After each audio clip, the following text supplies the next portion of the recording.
नमस्कार दोस्तों। दोस्तों जब बात करेंगे पेंशन भोगियों के साथ भेदभाव खत्म करें, 80 साल से पहले दोस्तों मिलेगी 20% पेंशन बढ़ोतरी का फायदा।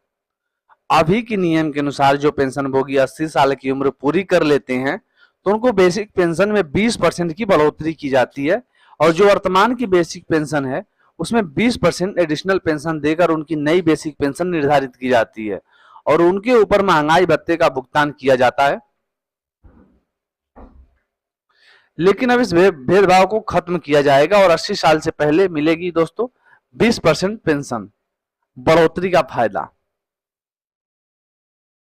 ये मैंने दोस्तों एक एप्लीकेशन जो है उसमें डाला हुआ है 75 ईयर 80 जो भी है दोस्तों मैंने बना दिया है चार्ट। ये मैं डिस्क्रिप्शन में इसका लिंक दे दूंगा, अगर वहां से भी चाहें तो आप डाउनलोड कर सकते हैं। आपको बता दूं कि पेंशनभोगी संगठन लंबे समय से मांग करते आ रहे हैं कि जैसे ही पेंशनभोगी 65 साल की उम्र पूरी करते हैं तो उनकी बेसिक पेंशन में 5% की बढ़ोतरी हो जाए, लेकिन केंद्र सरकार इसको लागू नहीं कर रही है और 80 साल पूरी होने के बाद 20% एडिशनल पेंशन का फायदा दे रही है। मान लीजिए किसी पेंशन भोगी इस समय बेसिक पेंशन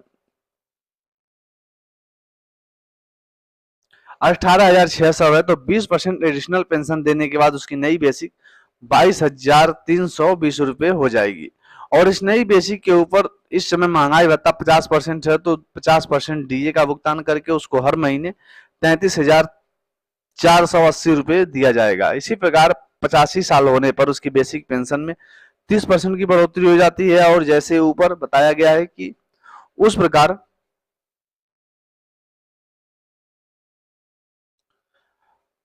से कैलकुलेशन कर दिया जाता है।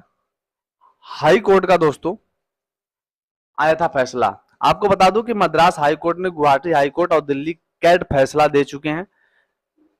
जैसे ही पेंशनभोगी 79 वर्ष की उम्र पूरी करते हैं और उन्हें 80 साल में मानो दोस्तों 80 साल में दोस्तों प्रवेश करते ही तभी से उनकी बेसिक पेंशन जो है 20% की जो है बढ़ोतरी की जानी चाहिए।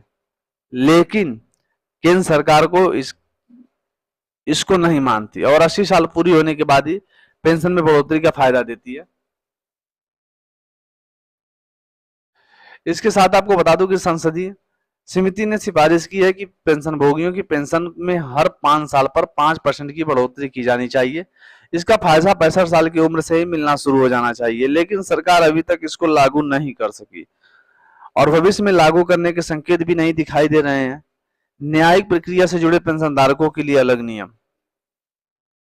केंद्र सरकार कोर्ट के दिए गए फैसले को लागू नहीं करने जिससे पेंशन भोगी जो वास्तविक में फायदा मिलना चाहिए वो फायदा नहीं मिल पाता है, लेकिन केंद्रीय पेंशन भोगियों के लिए अलग नियम और न्यायिक प्रक्रिया से संबंधित पेंशन भोगियों के लिए अलग नियम क्यों? 75 साल में 20% पेंशन वृद्धि का फायदा। न्यायिक प्रक्रिया से जुड़े पेंशन भोगी जब रिटायर होते हैं तो जैसे ही उनकी 75 साल की उम्र होती है तो उनकी पेंशन बेसिक जो है 20% की बढ़ोतरी कर दी जाती है, लेकिन केंद्र सरकार के पेंशन भोगियों को देने के लिए सरकार के पास पैसे नहीं रहते हैं। केंद्रीय पेंशन भोगियों के लिए अलग नियम क्यों? अब ऐसे में सवाल उठता है कि क्या न्यायिक प्रक्रिया से जुड़े पेंशन भोगियों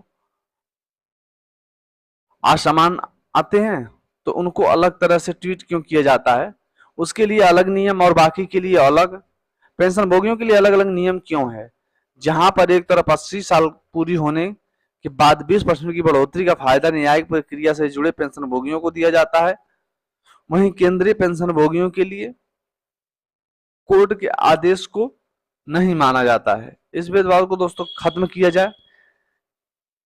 न्यायिक प्रक्रिया से जुड़े पेंशन भोगियों के लिए पूरे नियम और कायदे बदल दिए जाते हैं, लेकिन केंद्रीय पेंशन भोगियों के लिए कोर्ट के आदेश को नहीं माना जाता है।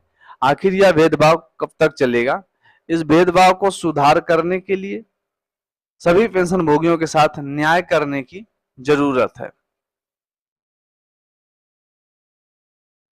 भारत पेंशन भोगी समाज ने मांग की है कि केंद्र सरकार इस भेदभाव को खत्म करे और केंद्रीय पेंशन भोगियों को 75 साल पे 20% जो है पेंशन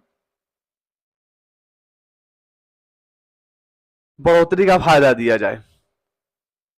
दोस्तों इस प्रकार से न्यायिक प्रक्रिया से जुड़े पेंशन भोगियों को दोस्तों मिलता है सुविधा। फिलहाल दोस्तों मिलते हैं नए वीडियो में, तब तक के लिए थैंक यू।